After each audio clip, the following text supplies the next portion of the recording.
Instagram teen accounts have automatic protections for what teens see and who can contact them, plus time management tools. And Instagram will continue adding built-in safety features to help create age-appropriate experiences. Learn more about teen accounts and Instagram's ongoing work to protect teens online at instagram.com/teenaccounts.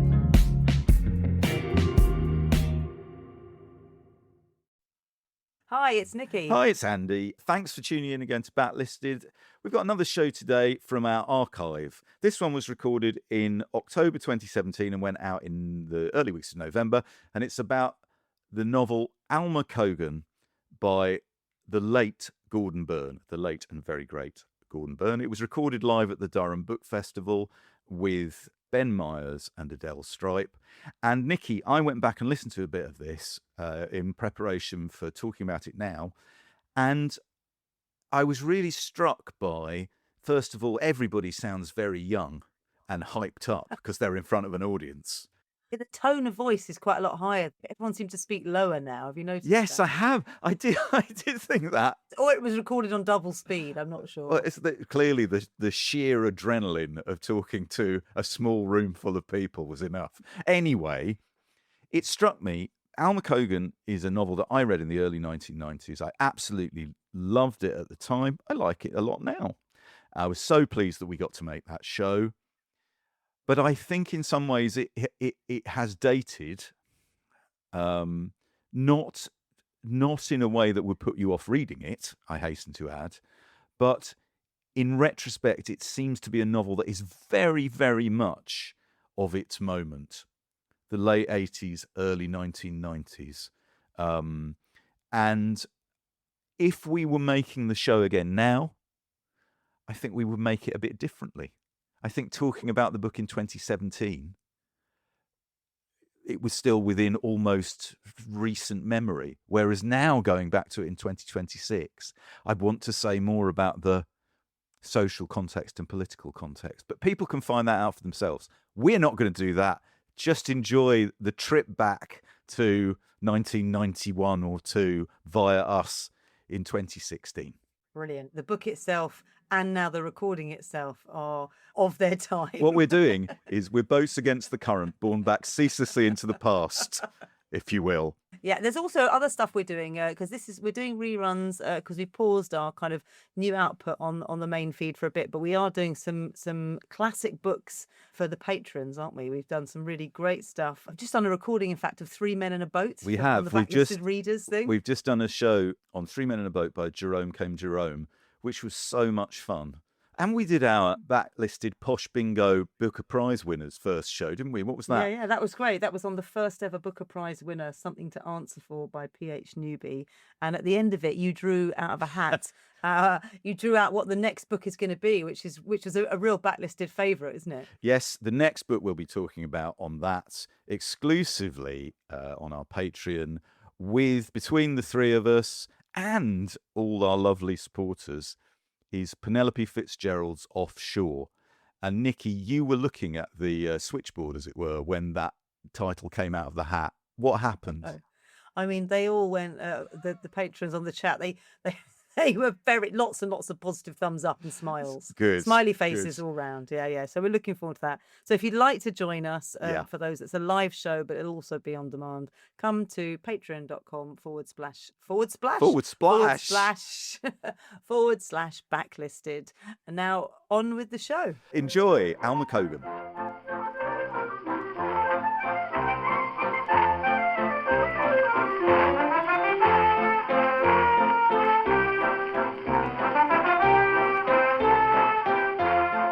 Welcome to this special episode of Backlisted, the podcast that brings new life to old books. We've transplanted the show lock, stock and barrel 260 miles north, perched on the banks of the River Wear, to the Gala Theatre in the beautiful cathedral city of Durham. We're here as part of the Durham Book Festival, which, as it was founded in 1990, is one of the country's oldest book festivals. I'm John Mitchinson, and I'm Andy Miller. And joining us on our trip to the north are the following guests. Hello to Adele Stripe. Adele Stripe is a poet and novelist whose first novel, Black Teeth and a Brilliant Smile, about the playwright Andrea Dunbar, was shortlisted for this year's Gordon Byrne Prize at the Durham Book Festival. According to experts, including me and John Mitchinson, it's a bloody great book. In Adele's personal life, she is married to the writer Ben Myers. We're also joined by the writer Ben Myers. Under duress. He is a writer. That's not what you said in your email, Ben. Ben is a writer and journalist whose third novel, Pig Iron, won the Gordon Byrne Prize in 2012. He has also won the Portico Prize for Literature and the Northern Writers Award. He's the author of 7 novels, 2 this year alone. Incredible. John talked about one of them, The Gallows Pole, on an episode of Backlisted earlier this year. And the other, These Darkening Days, was published a few weeks ago. And according to experts, including John Mitchinson, it's bloody great too. In his personal life, Ben is married to the writer Lionel Shriver. Sorry, Adele Stripe. Sorry, bloody Wikipedia. That is old news. That is fake news. Yeah. Fake news, Andy Miller. J'accuse fake news. Why don't we give them a round of applause for the hell of it?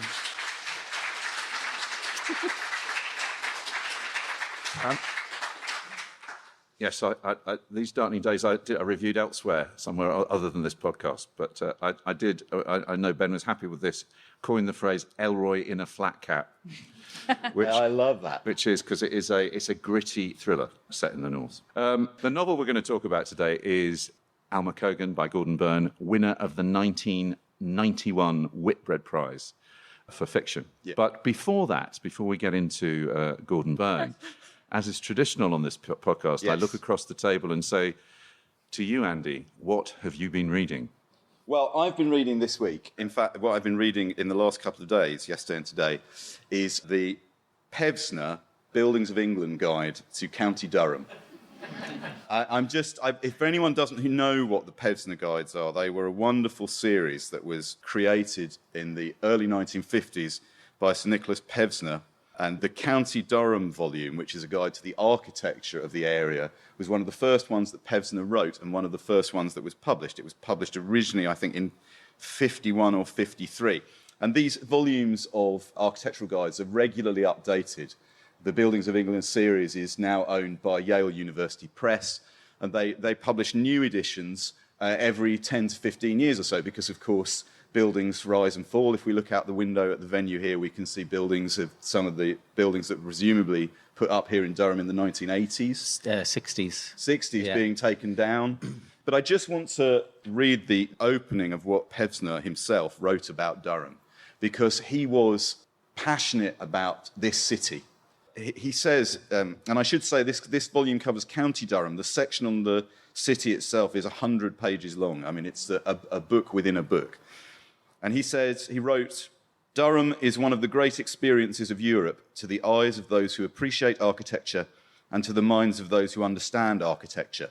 The group of cathedral, castle, and monastery on the rock can only be compared to Avignon and Prague, and by circumstance and planning, the old town has hardly been spoilt and is to almost the same degree the visual foil to the monuments that it must have been 200 and 500 years ago. The River Wear forms so close a loop that the town is surrounded on it by 3 sides. On the land side, the 2 medieval bridges are a bare 900 feet from each other. The position was ideal for a fortress, and it is ideal for the picture of a town. For a cathedral, it is as unusual as for a monastery. Avignon and Prague have been mentioned, but what distinguishes Durham visually from them is again something exceedingly English. The pictures of the buildings on the hill, which one remembers, all have foregrounds of green. The most moving one from the Prebends Bridge, in fact, shows the cathedral rising straight above the tops of the venerable trees up the steep bank, as if it were the vision of a Caspar David Friedrich or a Schinkel. Verdure mellows what would otherwise be too domineering the castle, domineering the site of the cathedral, domineering the architecture of the cathedral, and domineering inside the cathedral the throne of the bishop raised on a higher platform than the shrine of the saint. Now, I think the thing that's so wonderful about that, and what's so wonderful about this series of books, is that is inspired. Yeah. That writing is inspired writing in the true sense that Pevsner was able to come here. He got his wife to drive him because Mrs. Pevsner did all the driving and made the sandwiches before they set out.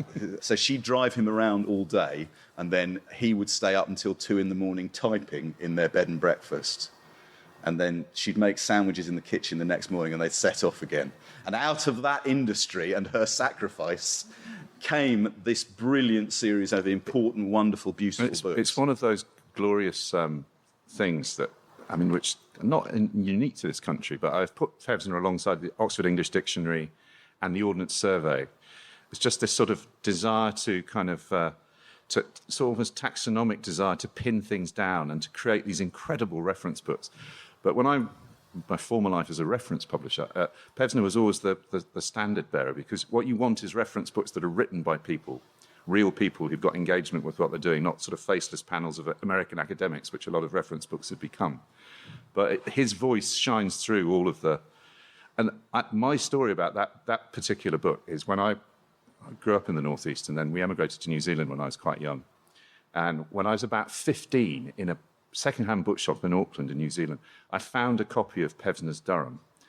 And it became a kind of sacred object to me, because I could reconstruct not just but bits of Sunderland, bits of the whole of the Northeast that I remembered from my childhood from reading the Pevsner. And when I came back when I was 18, it was a book that I took everywhere when I came to retrace my steps. So there are probably bits I could recite from heart. The other thing the other thing that I love about Pevsner, though, and unfortunately in some of the recent editions, they've started smoothing this out. Yeah, he's really... But he's very grumpy. You know, he loves Durham, but if you've ever read Matt, our producer was telling me earlier, if you ever read his account of Cornwall, he's furious at that Cornwall is so big and so full of nothing of interest. And he's hated. There's a little bit some here. Towns he's hated. I mean, they're absolutely hated. There's a bit here. Stand first. He does this thing. He does the sections of the books have a thing called a perambulation, where you can walk around the city with your Pevsner guide in your hand, with him as your guide, saying, "Look at this building. Look at that building." And here's a bit from the Durham Perambulation 2.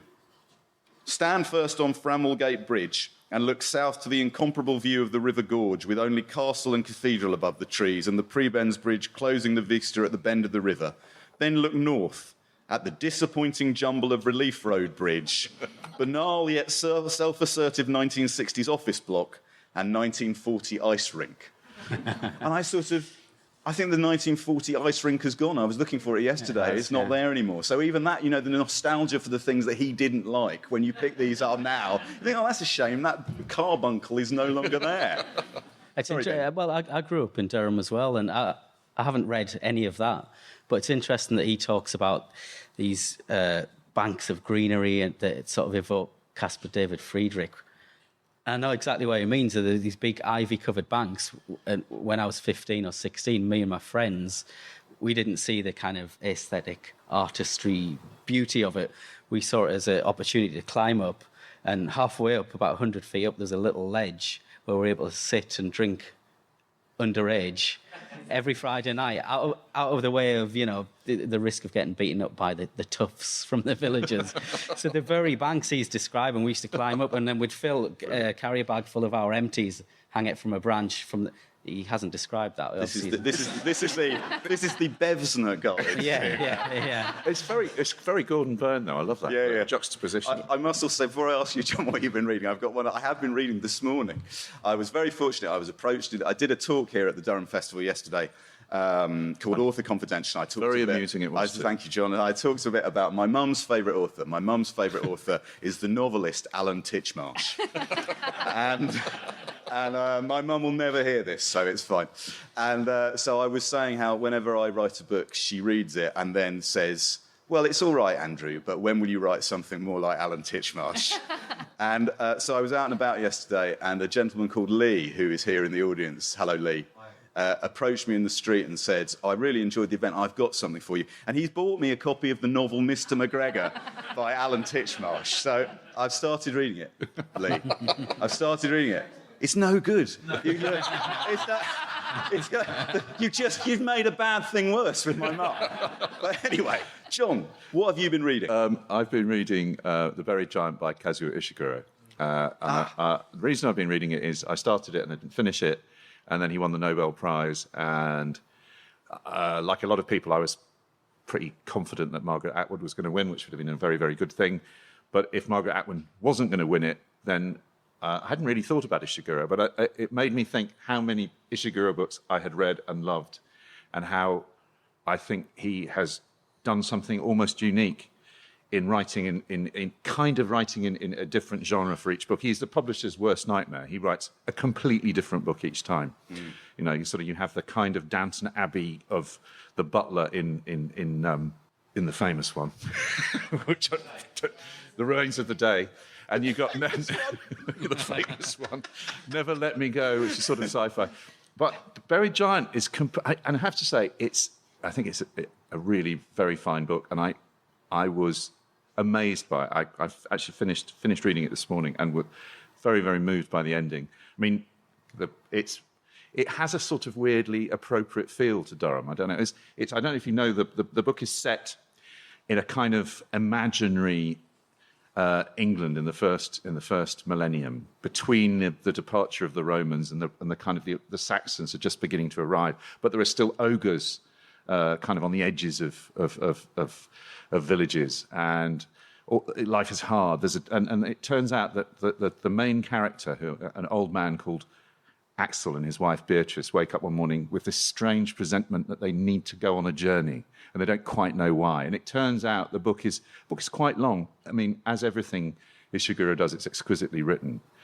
But it's like a sort of pale medieval tapestry, the way it evolves. They discover a broken old knight, Gawain, who is part of the old British past, the heroic past of King Arthur. And then it turns out that the book is, they're all their memories have basically been put on hold by the breath of a she-dragon. And without giving you the plot away, I mean, it sounds mad. I hear as myself saying these words, and I think, why would anyone want to read a book like this? But you should, because he's got this amazing ability to tell these stories of fables. I was trying to think what it reminded me of, and I suppose, like I say, on one level, it has that kind of that medieval sort of saint's life feel to it. But the other thing suddenly struck me. It really is like a sort of samurai movie. It's kind of broken samurai going on a journey. It turns out they're trying to find their lost son. And again, without giving spoilers away. The resolution at the end is incredibly beautifully done. It's so unlikely that Ishiguro would be writing this. And yet, again, when you read it, you think it's all the Ishiguro stuff is there. Memory, time, the kind of class, because basically the Saxons are rebuilding Britain, and the Britons are sort of clinging on to the past, and it's really interesting. How many, can I ask the audience members for a show of hands, how many of you here have read one or more novels by Kazuo Ishiguro? Now, I think that's pretty great for a Nobel Prize winner. Yeah, I'm really happy that he's won it. I think he's a brilliant advertisement for fiction. I've read one. I've read one, and I think I've read 1.5 novels by Kazuo Ishiguro. How about you, our guests, Ben and Adele? You know how many we've read. Why else would I ask? Between us, we've read 0. But you can ask us about any other author. Yeah, I will. I'll be happy to know. But I'm interested. You are. I have to say, you are two of the most. I love. You're very good at putting up on Instagram things, the books that you're buying, and I just think you've got the most. I mean, the range of books that you read and that you get through, it's almost in the Miller class. No, they're far above me. I'm interested though. We talked about this a bit earlier. Does Ishiguro winning the Nobel Prize for Literature make you more or less likely to read one of those novels? Well, actually, it makes no difference to me because he has been recommended to me before by people who I trust. And Never Let Me Go is the one that has always popped up. Yeah. So I think perhaps I will try at some point to purchase a copy. Do you think you were more or less likely to read one as a result of the prize being awarded? I would. I think so. Yeah, I would want to find out why him. I mean, I know loads about him, and the book John mentions, Buried Giant, I've read so much. I mean, this is the problem, is sometimes you read so much about a novel that you don't read it because you know the plot. You get all the different opinions. It was mildly controversial. Ursula Le Guin came out viciously against it, saying that, it was not fantasy. And it seems to me to be a bit of a sort of a paper target, because I don't think he'd ever said it was fantasy. And in fact, I think what he's doing is perhaps a bit more interesting, but that made her cross, because there is this thing, if you're going to do fantasy, you should do it properly and take it seriously. And she felt it was somehow insulting to fantasy writers, which I don't really understand. I just think it's like all good writers, at some point you have to just relax into their vision of reality. You just have to go with it. I mean, that is appropriate to what we're here to talk about, the writer's vision of reality. So we're here to talk about a novel that was published, as John said, in 1991, called Alma Cogan by the late Gordon Byrne. And I'm going to start the discussion by asking Ben, I think, as I do on these occasions, where were you when you first heard about Gordon Byrne, or heard about this book, or read this book, or whatever? I've been thinking about this quite a bit, and it's hard to pinpoint exactly because it seems like it's kind of drifted in and out of my consciousness over the years. But I think, as I said, I grew up here, and I was studying, just about to start failing my A-levels when the book came out. And I remember reading about Gordon Byrne in the local press. There's some good sort of free local arts magazines in Newcastle. It was less about the book and more about him. It probably sounds naive now, but I wasn't aware that that writers really came from the Northeast at the time. There's Pat Barker, but at the time, age 16, I read about this guy who's from the West End of Newcastle. I don't know how much you know about his upbringing. Was pretty humble, outdoor toilets and poverty, basically. But he decided to be a journalist, which is what I wanted to do at the time, and in fact still am to some extent. And he went to university, but he had no formal journalistic training, and he basically went and interviewed someone and sold the article to the local paper, which then sold to the Times, I think. Yeah. And then he was away. And I read this story about a guy who went, right, I'm going to go to Newcastle.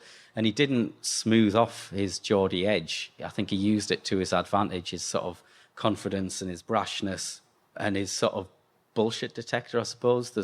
He writes brilliantly about art, but he does it without pretension. So I read about this guy who London seems a long way away from Durham when you're kind of a teenager. But so I became aware of him and this book that he'd written called Alma Cogan, about some sort of faded, primetime music star that I'd heard about.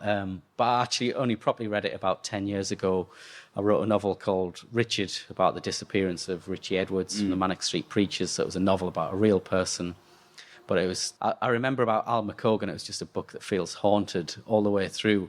It's like one big exercise in foreshadowing. There's something bad is coming. And I kind of wanted to do something similar with Richard, because the reader would know that this guy is about to disappear.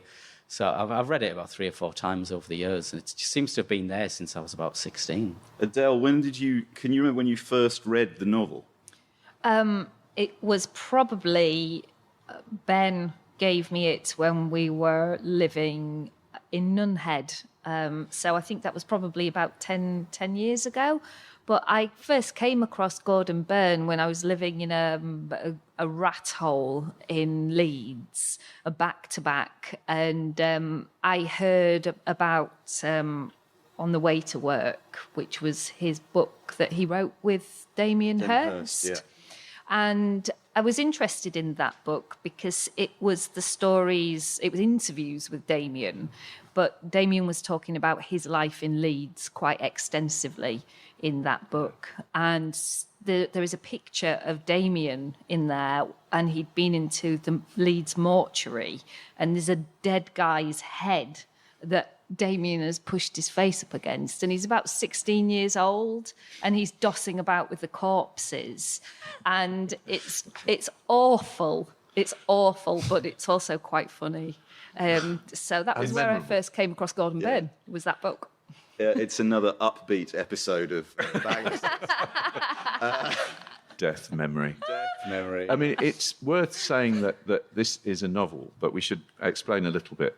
I mean, should we do you want to, would a blurb be a good Yeah, one? I think it would be useful for the audience to, at home and here, if we can just position the book for people, because it's quite an unusual premise. It's quite an unusual premise, and Gordon himself was known, I guess he was kind of influenced by the new journalism, I think reading The Executioner's Song by Norman Mailer when he was young really influenced what he did. So he started writing kind of non-fiction, and he's fond of quoting John Burgess, quite a good background to the idea of why his fiction isn't much like a lot of other fiction. He said there was a quote by John Burgess that I had in mind, that imagination is not, as most people think, the ability to invent. It's the ability to disclose what already exists. So already you've got somebody who's thinking about fiction in a rather different way, and a lot of his references, fictional references, are to writers who don't write. W.G. Sebald was one of his favourites, again, who write novels that could almost be non-fiction. But here, on the back of the Faber edition, which doesn't have, I think, a particularly great cover. We'll talk about the iconic covers in a minute, but it has a reasonable blurb. How does it feel to never be allowed to die? In his classic debut novel, Gordon Byrne takes Britain's biggest-selling vocalist of the 1950s and turns her story into an equation of celebrity and murder. Fictional characters jostle for space with real-life stars, from John Lennon to Doris Day and Sammy Davis Jr., as Byrne, in a breathtaking act of appropriation, reinvents the popular culture of the post-war years. As beautifully written as it is disturbing, Alma Cogan remains a stingingly relevant exploration of the sad, dark underside of fame. And we'll I'll say a little bit about Alma Cogan. So she was born in 1932 and she died in 1966. The idea of this novel is that, in fact, she didn't die in 1966, that she's still alive, and she narrates the novel from the late 1980s. It's written in the late 1980s. And she was known in her era. She was very popular in the 1950s as the girl with the giggle in her voice. And Gordon clearly felt that she represented a kind of pre-Beatles, pre-rock music era that he wanted to write about. So, yeah, and insofar as there is a plot in Alma Cogan, she's a hyper-articulate woman in her 70s looking back on her life. And she goes to London, where she meets a couple of her old friends and has a meal, and then travels to the house of a collector, an obsessive collector who has basically gathered an archive. She got rid of she lives in a small cottage in a small coastal village. Adele, I wonder if you got something that we've set up so people understand what the premise of the book is. Have you got something you could read that might give us an idea of how Gordon then tries to carry that into prose? I'm going to read a small section from the opening page of the book, and I think it actually tells us quite a lot about Byrne's descriptive, observational style of prose. He uses litany quite a lot throughout the book. And I think that's one of his great skills, actually, being able to do that in a compelling way. So I have chosen a particularly visceral section. So I will give it a go. I can't do it in Alma Cogan voice, I'm afraid. So you'll have I can hear a giggle in your voice. you're going to have to forgive me. I think the giggle, without giving too much about the novel, the giggle has gone by the time she's narrating this book. So here she is actually describing her fans. And of course, this is a book about celebrity and fame. So I will begin. The women pressed close, smelling of dandruff, candlewick, camphor and powdered milk, thinly disguised by a top note, as the perfume manufacturers put it, of evening in Paris, or Coty Learmont, or some other cheerful, rapidly evaporating technical stink from Woolworths. Despite the fact that they were wearing their best clothes, the men gave off stomach-heaving waves of dog and diesel, boot dubbing, battery fluid, pigeon feed, dried cuttlefish, cooked breakfasts, rough tobacco, week-old hair oil, and belched-back beer. They were odours that I unwillingly but instinctively associated with scenes of domestic mayhem. Children scalded, wives abused, small dogs dropped from high windows. And of the time when the scraps of paper being so urgently thrust forward for my signature would be found curled up in the back of some sideboard drawer or dust-lined wallet. Brilliant. I remember I started as a bookseller in December 1990, and I remember sitting in the tea room at Waterstones in Brighton and reading the publisher's catalogue for basically the first time ever, and seeing this book described, and a proof copy had arrived at the shop. A proof copy is when they send them to booksellers and journalists early to attract interest. And Adele, I can remember the bit you've just read. I remember reading it on my tea break. You know, that terrible, grubby, seedy thing. And after that first paragraph, thinking, I'm in. Yeah. You know, that it's so wonderful that it sets the scene so perfectly in terms of both the milieu that he wants to write about and the tone of voice. But again, the fact that he describes people as smelling as of small dogs dropped from windows, it kind of doesn't make sense, but it does when like Adele said, it's a litany of details, and I think the entire book is an accumulation of details and observations and ephemera and artifacts and memories. I think John was almost generous in describing the plot, because there isn't really a plot at all, is there? And there isn't really any characters as such, but they're the kind of ghostly figures of in particular one who I'm sure we'll get to, who appears at the end of the book.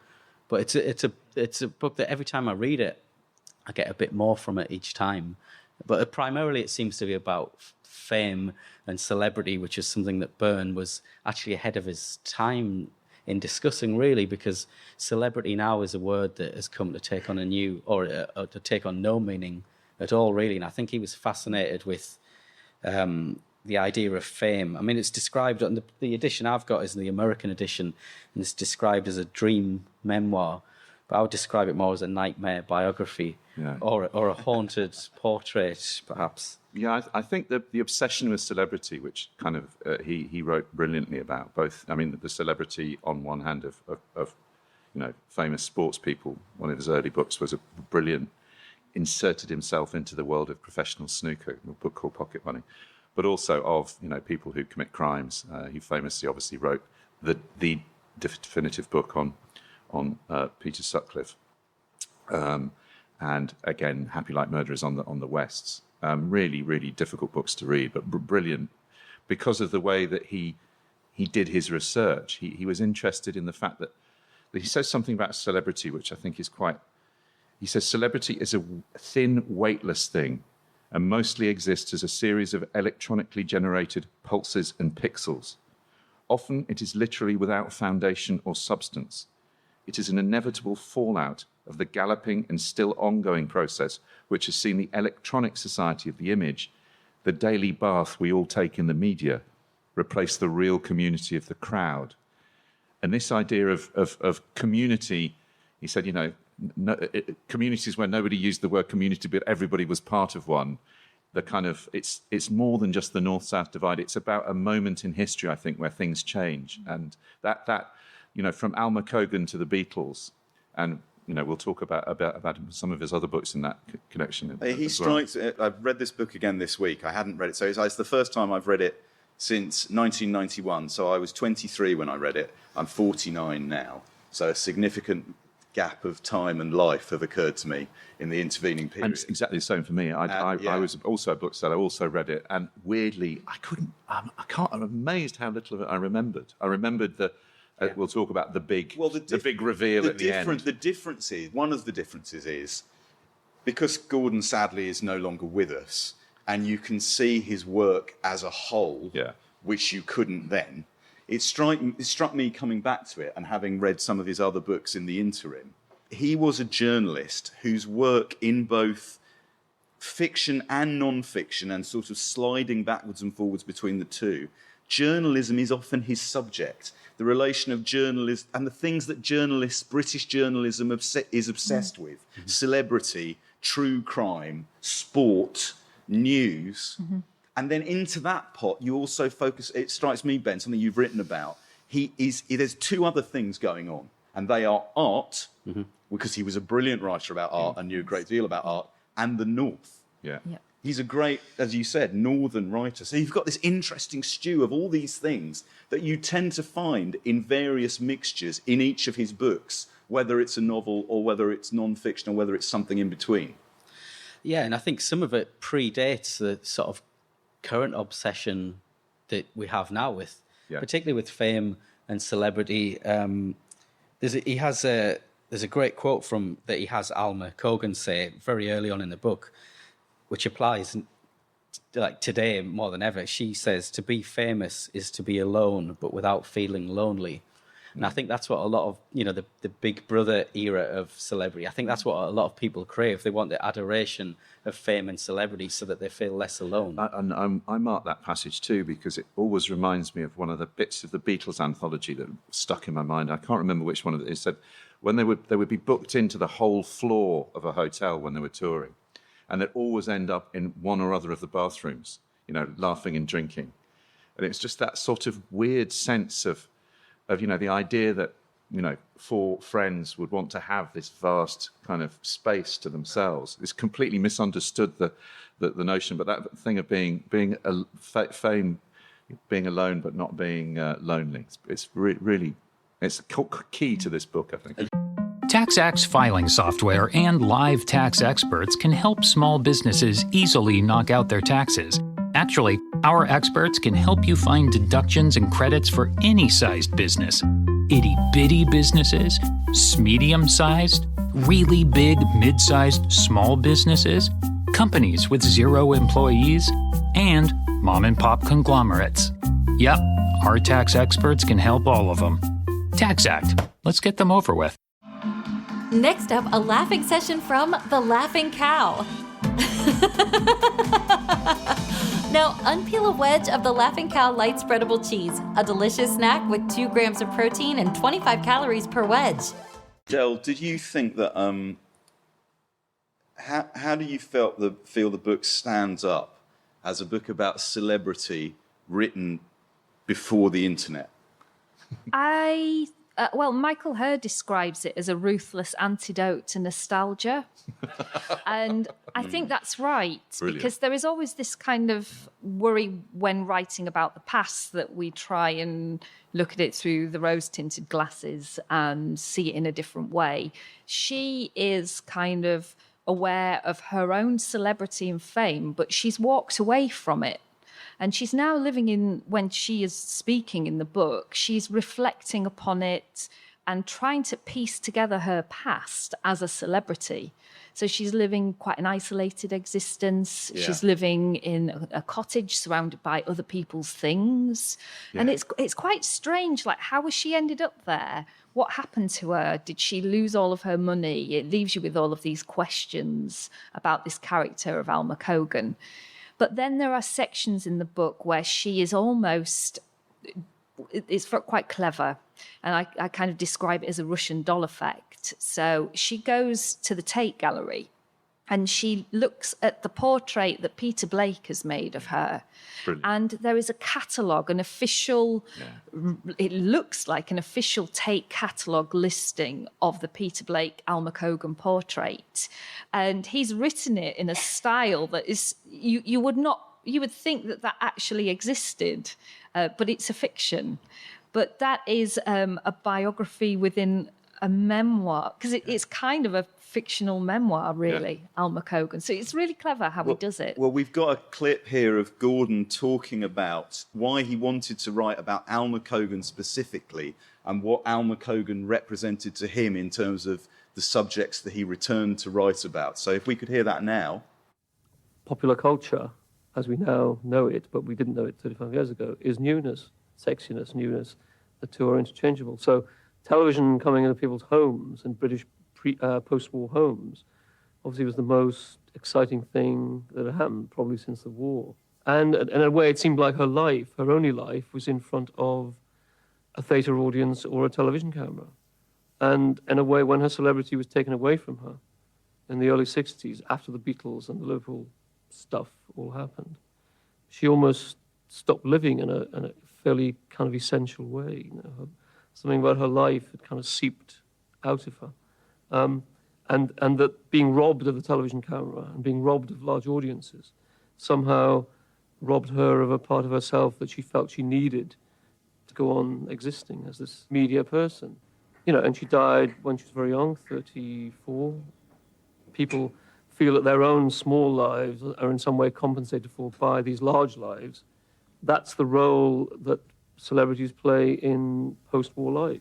So he actually met Alma Cogan, and when Gordon was a teenager, he was an autograph hunter, which is not surprising. Brilliant. Really. I didn't know that. That's great. And he met her in Newcastle off the train, and he carried her suitcase to the hotel, and he must have only been 14 or 15, so that's where his kind of obsession with Alma began. Oh my! Well, that is amazing. I didn't know that. That's mind blowing. The reason why that's mind blowing is it's really good to hear though, because you couldn't write about the obsessive details of fan behavior. Well, he never mentioned that in any of the, as far as I can tell, in any of the press. But it's in the. I want to. Sorry, everybody. Spoilers to some extent. In the final chapter of Alma Cogan, I read this last night, and I was scratching my head. I couldn't make head nor tail of it without giving too much away. There's a scene at the end of the book where the narrator, who we assume is Alma, is driven up onto Saddleworth Moor and buries a couple of mementos on the moor. And the last lines of the book are, "I cut a small grave for the door plaque with the words Alma's room and the crinoline lady that I am carrying in my pocket. I will pack the peat around it with my fingers and close the lid of turf and make certain before I leave it that the moor has been put back in its original state." And I read that and I thought, why would Alma Cogan do that? And then I thought, well, Alma Cogan wouldn't do that, but Gordon Byrne would do that. And the last chapter, it suddenly occurred to me, I had this little revelation of thinking, he's done a brilliantly Gordon Byrne-ish thing without telling you, that I, who has been Alma Cogan for the majority of the book, has switched in the final chapter to be I, Gordon Byrne. So what you've just told me... Well, there's more that you Adele, can share, but perhaps about the hair. Yeah, well, Gordon had really a strange hairdo.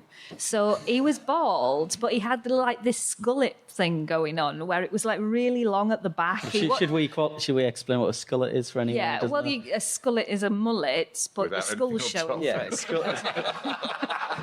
it's a sort of I don't know, medieval executioner haircut from And that was his look when he was writing Alma.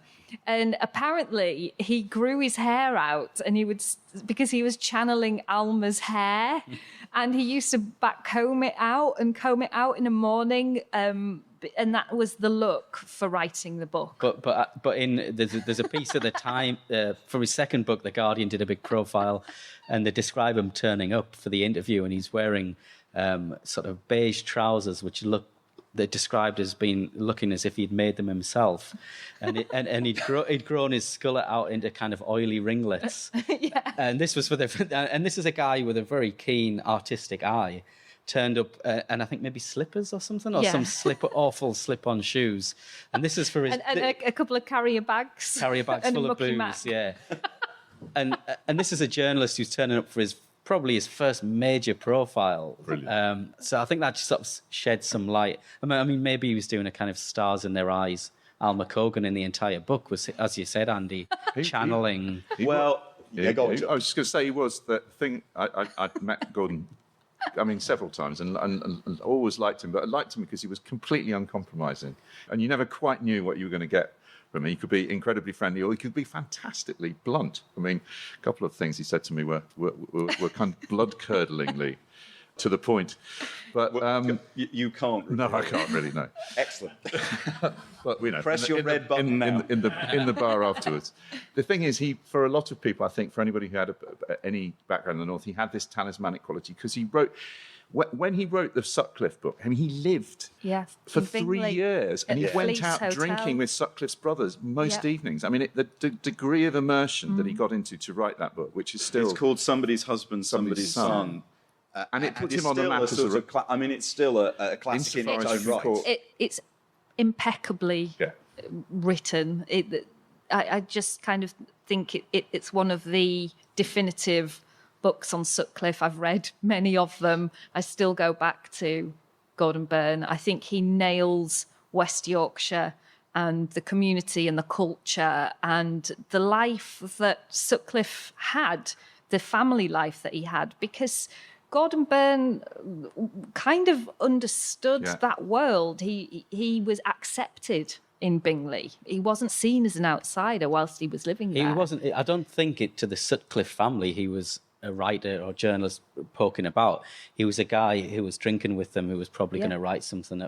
That's how embedded he was. Yeah, and I would say the same about he was completely immersed. the Fred and Rose West book, Happy Like Murderers, which I've read twice, and it's a punishment of a book, but I mean that in the best possible way. Because I think it's the best crime book I've ever read. He felt he'd been chosen. There was nobody else who could write it. But I remember him. He said to me, I wish I hadn't had to go there, really. But I think that idea of being haunted that you talk about. He felt haunted by the stuff that he had to look at for that book. Yeah, it affected him. So we've been told. Yeah, I mean, nightmares, which kind of, and the kind of psychic punishment that you go through as a writer to have to write that kind of book. The material. He went to the West trial, and you just wonder what he had to take on in order to write that. Well, it was while he was covering the West trial that he wrote his second novel, Full of Love. You can tell. Partly as a way of just offloading some of the trauma of sitting there listening. And it's probably no coincidence that book is ostensibly about the disintegration of a kind of middle-aged journalist who's falling apart. Partly about, I imagine there's a lot of him in there, or his career on a slightly different path. I just want to go back to Alma Cogan for a minute. I'm going to say two things about reading the book again. And one of them, I'm going to slightly play devil's advocate, is when I was reading the first half of the book again, somebody on Twitter, who I think may be here today, had said, when I'd revealed that we were doing this book, they said, oh, yeah, I like that book. I had no problem with Alma Cogan still being alive. What I couldn't understand was why she talked like Don DeLillo. And right. And so the first half of the book, I was reading it thinking, oh, that's a heavy burden to bear. There is evidence of DeLillo in the prose, right? Because in my opinion, clearly Gordon was a massive fan. I was a massive fan. I think it is. I think, what is this reminding me of? Hyper-articulate, lonely woman looking back and trying to make sense of a life that has been disappointing to her. Yes, it's Anita Bruckner. It's Anita Bruckner that I'm suddenly feeling, but through a strange DeLillo kind of filter. But you've managed half a podcast without mentioning Anita Bruckner. I did. I suddenly thought Alma Cogan is a you mentioned her, Mitch, not me. For the record, Alma Cogan is a Bruckner heroine. I'm sorry. But what I was going to say was, my memory of reading the book in 1991 was that when it came to the last 50 pages of the book, and we're slightly skirting around what happens in the last 50 pages of the book. We should talk about that. It was the last 50 pages that I remembered as the whole book. Yeah. And so any reservations that I had about the voice early on kind of get left behind in that final fugue of 50, 60 pages. Particularly, and this is relevant to the second thing I want to say, John, you mentioned there's a character called Francis McLaren who is a collector of Alma Cogan memorabilia. And towards the end of the book, Alma goes and stays in his house in one of the most unpleasant and creepy scenes imaginable. Okay? Very awkward. Awkward, but brilliant. So, brilliant. When Alma Cogan was published in hardback, as authors do, Gordon did several events to promote it, one of which was at Waterstones in Charing Cross Road. Don't look for it, it isn't there anymore. I remember coming up from Brighton and I went specifically, because I love the book so much, to Waterstones in Charing Cross Road to see Gordon read from it and talk about it. And when he came out onto the little stage where we are now, or the equivalent thereof, you could see him look in the audience and mutter something to the chair and shake his head slightly. Anyway, so Gordon reads from the book. He answers questions from the chair, and then the chair says, and now it's time for questions from the audience. And a man immediately puts his hand up in the front row and says, Gordon, I'd like to ask you why you came to my house to look at my Alma Cogan memorabilia and then you put me in your novel. Oh, my God. And Gordon went, well, it's a character, you know, it's not really. And you were so helpful to me. And then I saw Gordon in the pub afterwards. That's not what he was saying in the pub afterwards. That's all I'm going to say. But he skirted very close in his books, as a journalist would.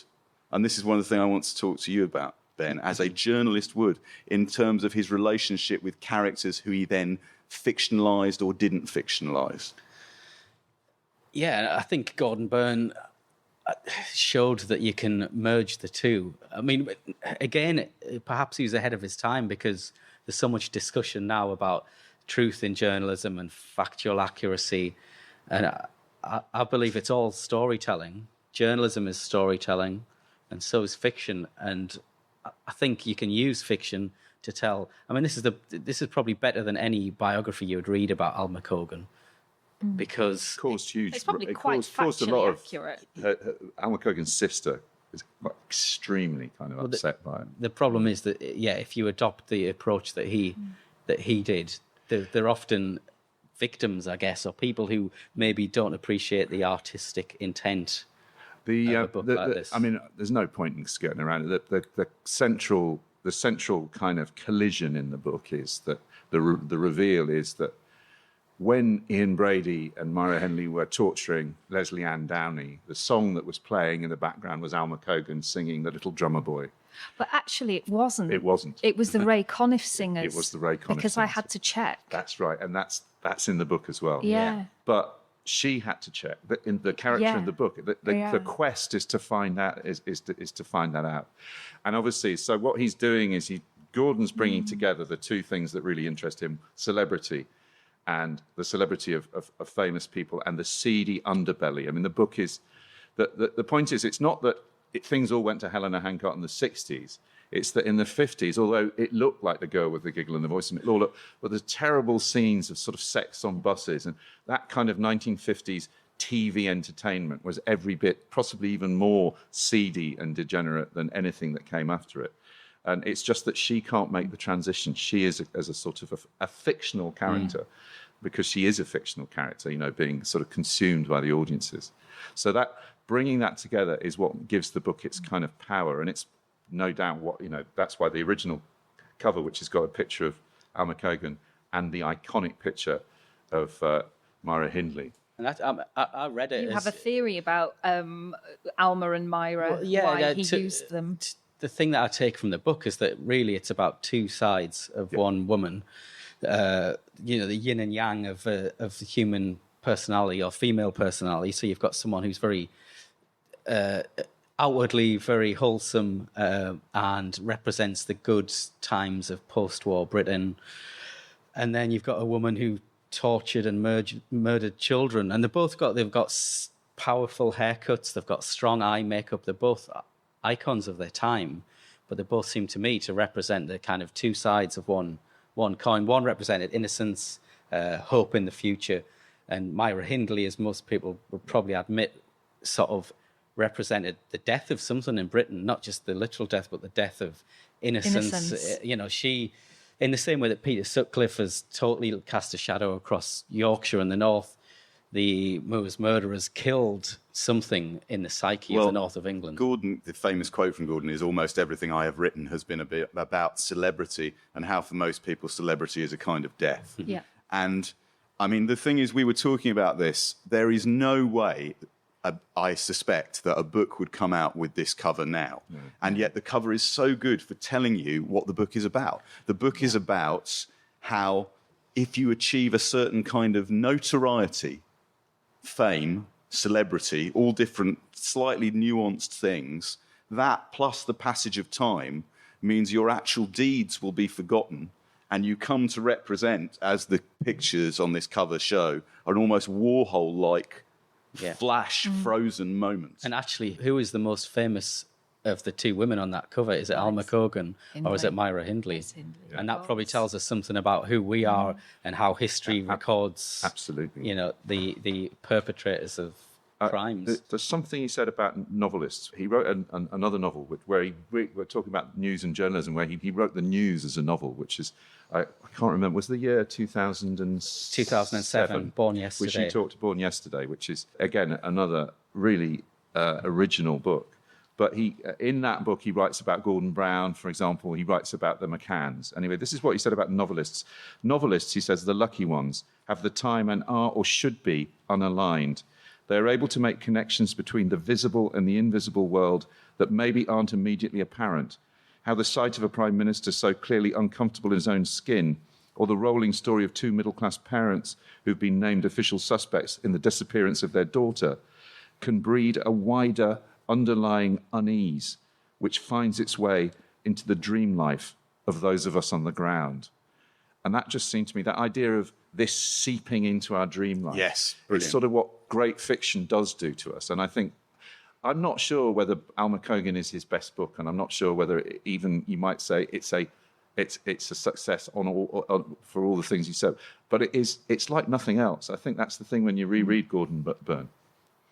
I also think there's a really strong poetic element to this novel, and there are lines on every page that are golden. They just jump out at you. There was one in particular that I wanted to read, one short paragraph, and it's just a description of hands, and he does it so well. My hands, as it happens, are the part of me that has altered most. From being porky soft and mottled, they have turned Spartan and squared off, like the hands of market traders and old landladies that I admired. Women who thought nothing of going into a chicken up to the elbow to haul out the giblets, or into a stock lavatory to the shoulder, who unflinchingly saw to the corpses of family and neighbours and rose well before anybody else in the house to lay fires on chilly, misty mornings. Brilliant. We would like to mention briefly, John, wouldn't we, that we both recently I read last week a book called, one of Gordon's other books called Best and Edwards, which is a book about football, about Fame, celebrity, all those things. But John, we were talking about it last night. You made such a good point about it. I mean, I dislike sport very much, and I dislike books about sport very much. And you don't have to like sport to it's such a wonderful book. But you were making the point about it. It's almost like he wrote it 15 years after he wrote Alma Cogan, and it's almost like the themes of Alma Cogan revisited with the benefit of hindsight. The great Duncan Edwards, who would have gone on to captain England, would have died in Munich, and he represents a kind of, in a way, that sort of community culture, football before the money happened. And then George Best is the kind of he's like the sort of he's the beginning of celebrity football culture, and who famously, where did it all go? Where did it all go wrong? I mean, drinks himself into an early grave, and it's the book. The book is brilliant meditation, I think, on exactly the same themes as Alma Cogan, but done where Edwards represents Alma Cogan, and Best represents the 60s and the Beatles. It's the same. It is basically the same passage, and of course what he does, like Hindley and thing on the cover, he just makes that juxtaposition really wonderful. It's a brilliant book, as is Alma Cogan. And I think had he would he still be alive now? I think he would have. He'd have written a book about Jade Goody. Well, yeah, he was fascinated with Jade Goody. He was obsessed by her, and he had all of her books. He has them. Do you think? I feel strongly that he's a massive loss, that he would have gone on to write other, maybe even better. Yeah, we never met him. We never knew him. We've got this odd position in that, because I won the first Gordon Byrne Prize, the actual prize was getting to go and temporarily live in his country cottage in the Borders in Scotland, which is his partner Carol sort of they very generously set up a trust, amazing. And Damien Hirst is involved, and they want to encourage writers and artists, and they often choose people like us who have no money and very little profile. And you go and stay amongst Gordon's stuff. just like in Alma Cogan, where she goes and lives in somebody else's house, surrounded by their things. You go and are surrounded by Gordon's And it's literally things. notebooks and post-it notes. Yeah. We've literally slept in his bed, and my last 3 novels have been edited at his desk, surrounded. This is in no way unsettling. This is. It's so Gordon Byrne. It's brilliant. Well, so I reread Alma Cogan this week and thought, well, I've kind of lived that, but without the horrific ending and without the Myra Hindley connection. But in terms of being surrounded by someone's life, someone who I didn't know but I admire and have sort of felt haunted, but you can be haunted in a good way, can't you? You can be aware of a presence and inspired by it rather than. But we know creeped him out. through his words and through his book collection. So obviously, if you pull out books from his shelves, like An English Journey is full of his post-it notes Great. For North of England Home Service, where he was making notes. So he's left you his post-it notes in the books, which is so interesting. It's both interesting and perfect. There was a book to be written about it. We've got to think. stop. Thanks to Ben Myers, to Adele Stripe, to our producer Matt Hall, to the Gala Theatre in Durham and the Durham Book Festival. Thanks for listening. We'll be back with another show in a fortnight.